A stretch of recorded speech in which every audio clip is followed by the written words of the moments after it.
me that green light. Give me that Greenlight Maine. Give me that green light. Give me that Greenlight Maine. Give me that green light. Give me that Greenlight Maine. Give me that green light. Give me that Greenlight Maine. Welcome to the 2017 finale of Greenlight Maine. Tonight, 3 Maine companies go head-to-head to win the grand prize of $100,000. From Aon Auditorium at Thomas College in Waterville, Maine, here's our host, Don Gooding. I am so excited to be able to welcome all of you out in TV land and internet land and here in beautiful Aon Auditorium at Thomas College in Waterville. This is the night we've been waiting for, when 3 of Maine's most promising entrepreneurs will go head-to-head before a panel of judges, and one of them is going to walk away with a check for $100,000. But Greenlight Maine is more than just a business competition. It's been a year-long celebration of the talent, grit, and creativity of Maine's entrepreneurs. And by connecting them with judges and mentors and sponsors and all of you in the audience, we are accelerating them towards success. Together, the Greenlight Maine community is helping to build Maine's future, one dream at a time. We started about a year ago with about 100 applications, but tonight it's come down to just 3 companies: Bluet, Herbal Revolution, and Surge Hydro. If you are interested, you can see their earlier pitches and mentoring sessions at greenlightmaine.com, and I encourage you to join our online communities at Facebook, Instagram, and Twitter. So to help with this $100,000 decision, we have a distinguished panel of judges. First, we have Michael Bergmeyer from Whipstitch Capital, an investment banker in the consumer space and a former venture capitalist. Great to have you, Michael. Great to be here, Don. Very excited. And then we have a returning finale judge, my friend Betsy Peters, who's a serial entrepreneur and now chief revenue officer at a venture capital-backed education software company. Welcome back, Betsy. Thrilled to be back. Thanks for having me. And then finally, we have Mike Pettit, who is currently with the private equity firm JMH Capital, but previously has served with Goldman Sachs as well as the U.S. Marines. So thank you for being here, and thank you for your service, Mike. Thanks, Don. Honored to be here and excited to hear these pitches. Well, I am very excited to hear these pitches because they've been a long time in coming. Greenlight Maine started last year with almost 100 video pitch submissions. 42 of them competed in June, and judges picked 26 contestants to compete on the show. After 13 episodes beginning last fall, only 13 contestants remain, and they duked it out in May. The 3 finalists from that pitch-off are here tonight and will be competing for the $100,000 grand prize. We are ready for our first pitch. Take it away, Surge Hydro. Thank you, Don. Hi, my name is David Markley. I'm the co-founder and CEO of Surge Hydro. In 2013, a municipality in Maine was looking at increasing their renewable energy generation. They looked at wind, they looked at solar, but this municipality was uniquely positioned because they had 5 non-powered dams right in their backyard. So they went to work, they crunched the numbers, and what they ultimately discovered was that each one of those dams was going to require a custom solution, meaning they were experiencing the inverse economy of scale. Also, federal regulations mandate that they make a purchasing decision, meaning that they either had to invest in old technology that had a 30 to 40-year payback period, or they had to invest in the removal of their dams, a lose-lose scenario. This is where Surge Hydro comes in. Surge Hydro has developed a modular, scalable, bolt-on system that we can apply to a wide variety of dams, meaning that we can help municipalities turn their idle liabilities into revenue-generating assets quicker, faster, and cheaper than ever before. Our company was founded by 2 marine systems engineers. We're both graduates of Maine Maritime Academy. We were raised in Maine, we went to school in Maine, and we're proud to be growing our business here in Maine. And fortunately for us, there aren't just 5 small dams. There are over 400 non-powered dams located right here in the state, and there are 80,000 non-power dams located across the country. These both represent the ample opportunity for us to deploy our technology, and if we're successful at going to scale, it represents about a $16 billion annual electricity revenue if we're able to electrify all of those dams. Our vision started when my business partner, Nicholas Cabral, purchased 5 dams in Belfast, Maine, and since we started on the endeavor, we've learned firsthand pretty much everything that can go wrong with these types of projects. So we've turned the wrenches, we've rehabilitated the electrical equipment, we've gone through the federal relicensing process, and I can proudly say that we have a 20-year power purchase agreement with CMP, and we're actively selling power to the grid today. It really takes a village to build a dam.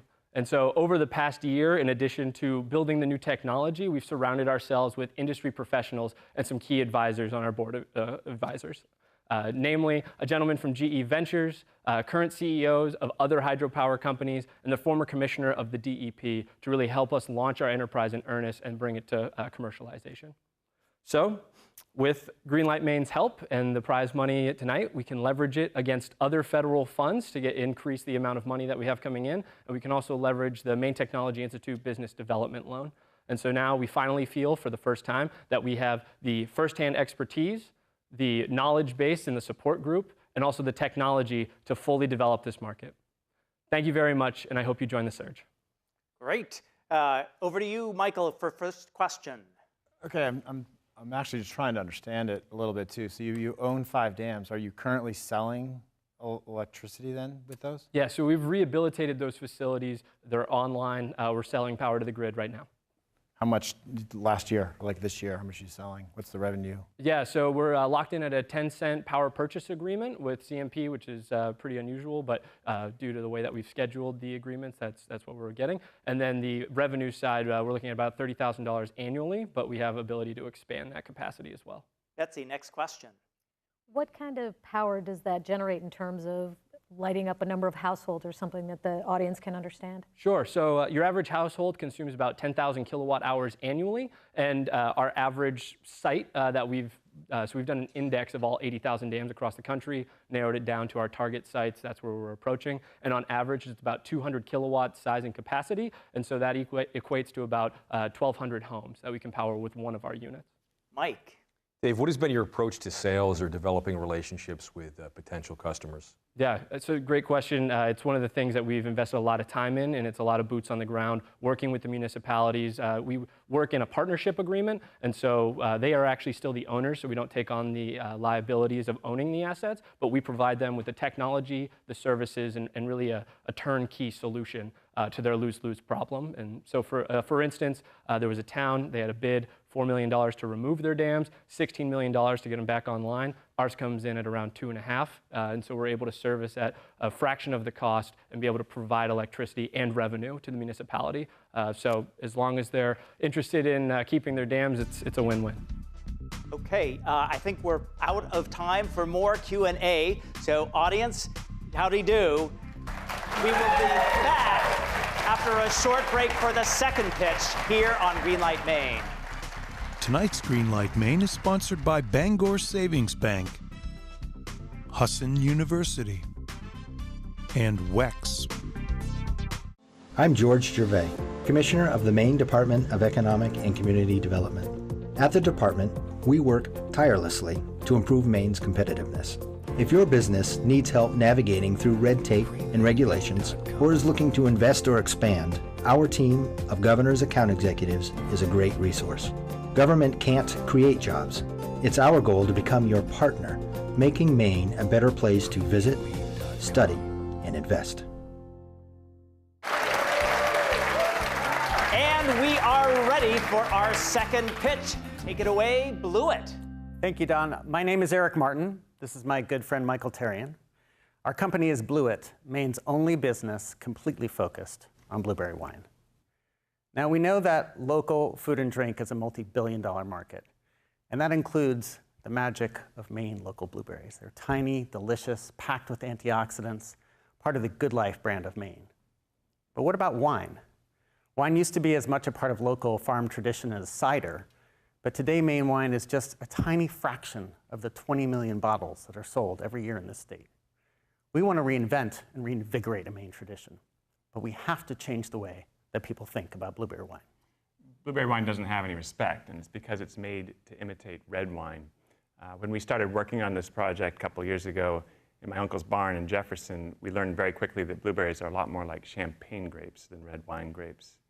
Blueberries have low sugar, low tannin, but high acidity, and these are the virtues of champagne. So we made a blueberry champagne, and it doesn't taste like anything you've ever had before. This is a good thing. So Crush Distributors distributed to about 30 counts in Portland and all up and down the coast of Maine. The first year, we sold out the second vintage of 2,400 bottles within a month. And then this year, we'll release 4,000 bottles at $25 retail. And now it's allocated. And this is the thing. Wine is a reputation game. We have begun to change minds in Maine, and nationally, we're seeding my distributor network as we prepare to scale up. We're introducing a $15 screw top bottle of Blewett, which, think Prosecco instead of champagne. High quality, but lower manufacturing costs. $15 wine sells something like 10 times the volume of $25 wine. So it's long been a dream of mine to make wine in Maine, something very special that reflects this place. So with Michael's passion, what we would do with the Greenlight money is invest in staff and equipment for our Prosecco launch. A total of $200K in capital gets us to 50,000 bottles and 52% gross margin in 3 years. From there, our growth can be managed incrementally through cash flows, or more quickly if there's opportunity. It's easy to forget that 25 years ago, hard cider sold 100,000 cases in this country. Today, it's 30 million. We see a significant opportunity in alternative wines, local wines, and Blewett. It might not happen overnight, but we're in it for the long haul. And with 3 pounds of blueberries in every one of those bottles, and Maine governments buying Maine blueberry wine surplus Maine blueberry surplus every year, our local farmers are really rooting for us too. So thank you. We look forward to your questions. Okay, first question over to you, Betsy. I love the idea. It's terrific. But tell me, how do you get a new category started? What's the story, and how do you get that hook into the buyer's mind to want to purchase this over Prosecco? The marketing that we've started with has really been an influencer strategy. Our secret weapon is Michael. It's the story of a kid that grows up in Maine, goes and becomes a world-class winemaker, and he is a world-class winemaker. He makes 90-plus point wines out there. Comes back to Maine, focuses completely on blueberries. The innovation is the sparkling wine, and the idea that sparkling is the expression of the fruit that hasn't happened before. But we've had to convince those gatekeepers first, and those gatekeepers are the ones at the finest restaurants in Maine, the finest stores. They're the ones that do the convincing of the customers. They're the ones that have those relationships. And by starting with a prestige product, like the $25 bottle of sophisticated wine, now they're going to be on board for this next product, which we think is the one that's really going to make us money, because that's the one that can scale. Mike, next question, please. What concerns do you have, if any, gentlemen, related to the supply of blueberries? I mean, how is it important that they be sourced from Maine, and at what point do you start to? When we started the project in 2012 with an experimental batch, that was our first concern. A, what is the price of blueberries, and whether there'd be a long-range trajectory to be able to grow if we indeed had success with the product. Clearly, we're having success with the product. We're now in need of about 10 tons this year, and there's plenty to go around, and the price has only dropped in the past 5 years. So it continues to, price goes down, U.S. government steps in, supports the price. Here we are trying to add value to a product that is badly in need of it. So yeah, the government bought 30 million pounds of blueberry surplus last year. So if we can get to 10 million bottles, we can really help them out. Michael, final question. I'm trying to understand. So I can really see the curiosity effect, and there's a lot of tourism in Maine. A great gift. You know, you tried the first time, but do you have any even anecdotal evidence of repeatability, sales, customers saying like they drink it night after night after night? Maybe that's too much, but you know, just that it really sticks. They love it. That was the surprise for us. A, that we produce a wine that is dry, crisp, sophisticated. It's not sweet. It's not what you typically experience with blueberry wine, which is made, as I said, an imitation of red wine. This is in its own special, unique category. It's a heavy lift to get the first bottle sold, but then the repeat is proven with the past 3 years, with this summer, with the allocation of these 4,000 bottles this summer. I mean, I think you're onto something in the sense that we know we have to make it a summer tradition first, something that you have to have with your lobster and your fried clams and your mussels and chorizo when you come up to Maine. And then we need to expand it into a tradition that becomes part of the Thanksgiving tradition. We need to get to other traditions. Great questions. We'll come back for more pitching after this break on Greenlight Maine.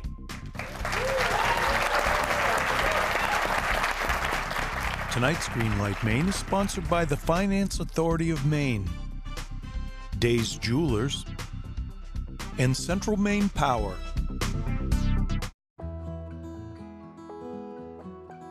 One bank in New England, a Maine bank, was recognized for putting their customers first.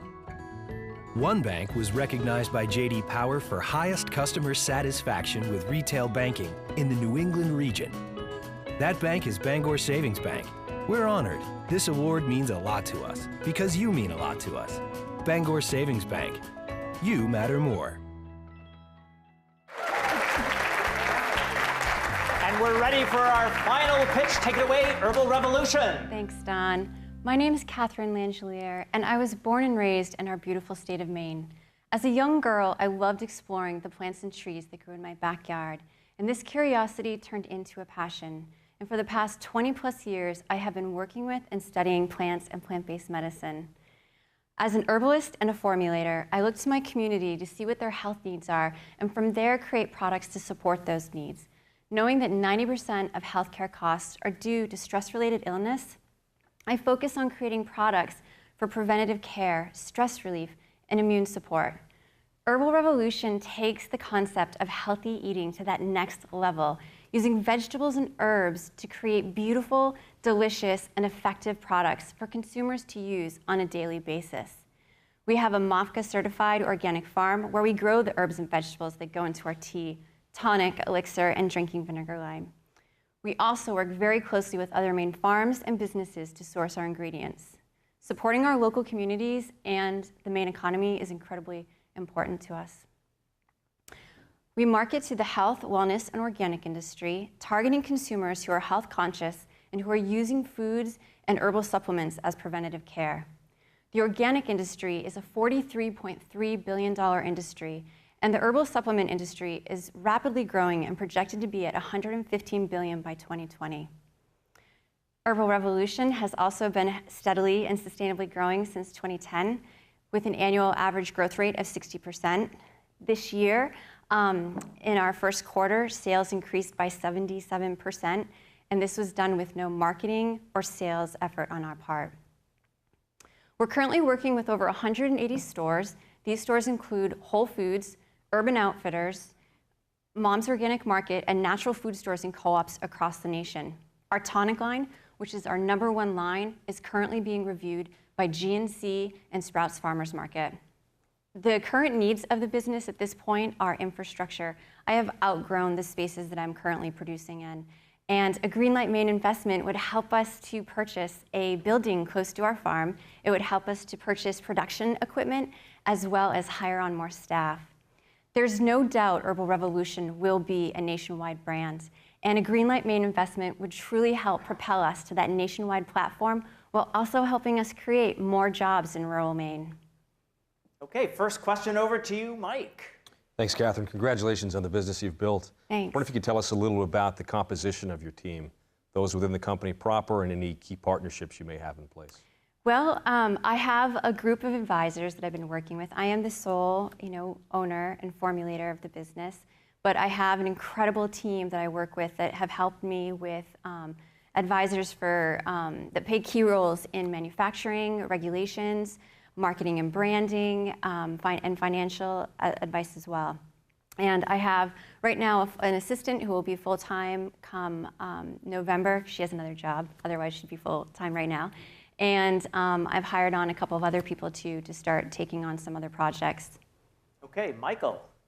It seems like you're involved in 3 kind of separate businesses. You're growing the ingredients, you're manufacturing a product, and you're marketing a product, which can arguably be 3 different businesses. What do you think amongst that are your strengths, and where are your biggest needs? So the biggest needs right now are sales and marketing. Because I'm doing those other things, it's been really challenging to have the sales and marketing. We've had incredible organic growth, which I'm so excited about, but I can only imagine what I could have if I had some proper marketing and sales. Betsy. So in that regard, what do you think is the key to success right now in getting the placements you're getting on store shelves? Is it the story? Is it the proliferation of products, some combination? I think it's a mix, definitely. I think it's definitely the story. I think it's the products themselves, especially once people try the products, they come back again and again. I think that also just more people are really thinking about their health. And one thing about our products, we're using apple cider vinegar, raw organic apple cider vinegar, as the base. And it's something that's familiar to people as opposed to something that may be alcohol-based. And so I think that plays a huge part as well. Great questions. We're going to have to cut it here. And great job. And we'll be back after a short break for judges' deliberations here on Greenlight Maine. Tonight's Greenlight Maine is sponsored by MEMIC and the Maine Department of Economic and Community Development. I'm George Gervais, Commissioner of the Maine Department of Economic and Community Development. At the department, we're focused on making sure Maine people have the opportunity to build wealth. We do that through targeted activities aimed at retaining and creating jobs, marketing our beautiful state to millions of visitors, businesses, and marketing for workforce talent, helping new products and services and ideas commercialize, and getting Maine businesses access to new markets across the world, improving our competitiveness, making Maine open for business. And now it's time for judges' deliberations. First, Michael, over to you. Can you talk about the viability of these three companies in your eyes? Sure. I mean, very quickly. I mean, first of all, hats off to the entrepreneurs. They're doing the hard work. This is the worst part of all our jobs here in the deliberation, to criticize or to think about things critically. Surge Hydro, when I think about viability, I think it feels to me like a difficult sales cycle. Who are you actually selling it to? How do you make that quick sale? Who owns what? It sounds very complicated, and I'm not sure that I really understand the quick return and why someone would do it. Bluet, I think towards the end of the presentation, we started to realize that it really seems like it's all about the Prosecco, which sounds like it's not out yet, and so there's not as much proof per se. And Herbal Revolution, the viability it sounds like there's good customer reception over many years with good growth and very little marketing and effort placed to it. So it seems like customers are warming up to that. Betsy, some of your thoughts. Great presentations, first of all. Fun to watch and hear. I liked Surge's pain point. It's well-defined. They understand their market. I think they have a crisp, clear value prop. Have concerns about the sales cycle and the multiple people involved in it. On Blewett, I think it's a great concept. They've got a terrific team and obviously a lot of history in the space. And it's a really interesting next step. So I guess my concern is product market fit and where are we and what is this money going to be used for and how well will it extend. And then on Herbal Revolution, entrepreneur has a great background for this and deep knowledge. It's a big market and some nice early traction. Focus to me is between which part of the business to focus on and then which product to focus on would be my concern. Mike, some additional thoughts on viability? Sure. The last business we heard from with Catherine there, I mean, I'd echo everything my predecessors have said. I think in terms of viability, I think a lot of that will be linked to Catherine's ability to bring on board staff to make some smart hires that allow her to scale the business and provide, I think, sufficient focus on the three sort of lines of operation that are present in that company. In terms of Surge Hydro, I had some concerns regarding the kind of technical complexity of their operations. I don't fully understand the financial side of it, how revenues are generated. And I do have some concerns about the customers to whom they're selling. I think government-related sales can be very, very difficult. Bluet, in terms of viability there, what I found attractive were the Mike and Eric's experience in this space. So a lot of experience with operating that space. They seem to have some well-established relationships that will be critical to the long-term viability of their business. Quick thoughts on scalability. Who's going to be the biggest company, Michael? Gonna put you on the spot. It's all up for grabs. I mean, first of all, this is such a difficult situation. We have a couple of minutes and we've got complicated businesses. If Surge Hydro can get the repeat sales and they have repeating revenue that can generate, that could be huge. Okay, Betsy, over to you. Everything he said about the difficulty of this decision, but you know, I almost really like Blewet's just simplicity and ability to articulate on one note. And Michael? My vote's for Blewett, but Mike and Eric, I'm going to need to try those beverages first. All right. Well, with that, we're going to be back after a short break and see who actually is going to walk off tonight with the check for $100,000. This is hard. Isn't it? Yeah. One bank in New England, a Maine bank, was recognized for putting their customers first. One bank was recognized by J.D. Power for highest customer satisfaction with retail banking in the New England region. That bank is Bangor Savings Bank. We're honored. This award means a lot to us because you mean a lot to us. Bangor Savings Bank. You matter more. Before we reveal the winners, I want to make a quick announcement. I've been happily hosting the first 2 seasons of Greenlight Maine, but after taking on some challenges, it's time for me to move on. And so I'm excited to announce that we have a new host for season 3 of Greenlight Maine. Please meet Julene Gervais. Take it away. Thank you so much, John. I know I have big shoes to fill, and I am thrilled for next season. In fact, we have more than 100 applicants already. But let's get to the moment that everybody's been waiting for. Judges, I know you've had a tough decision. These are 3 amazing companies with 3 amazing stories. So let's get right to it. Michael, Betsy, Mike, and the winner is Blewett. Presenting the big check, our 2 big sponsors for Greenlight Maine, the Maine Department of Economic and Community Development, as well as Bangor Savings Bank. So the Greenlight Maine community wishes you both much growth and success. How do you feel? Pretty good, yeah. All right. So we will be seeing you online at greenlightmaine.com, at Facebook, Instagram, Twitter, and of course Saturday nights. Coming up this 3rd season when Julene, as well as the entire Greenlight Maine community, will be helping another 26 Maine entrepreneurs build Maine's future. One dream at a time. Good night.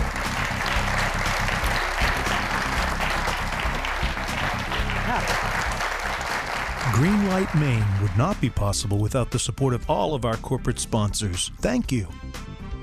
Prize money for Greenlight Maine is provided by the Maine Department of Economic and Community Development and Bangor Savings Bank. Furniture for Greenlight Maine has been provided by Thomas Mosier Furniture. Broadcast facilities provided by NESCOM, the New England School of Communications at Husson University.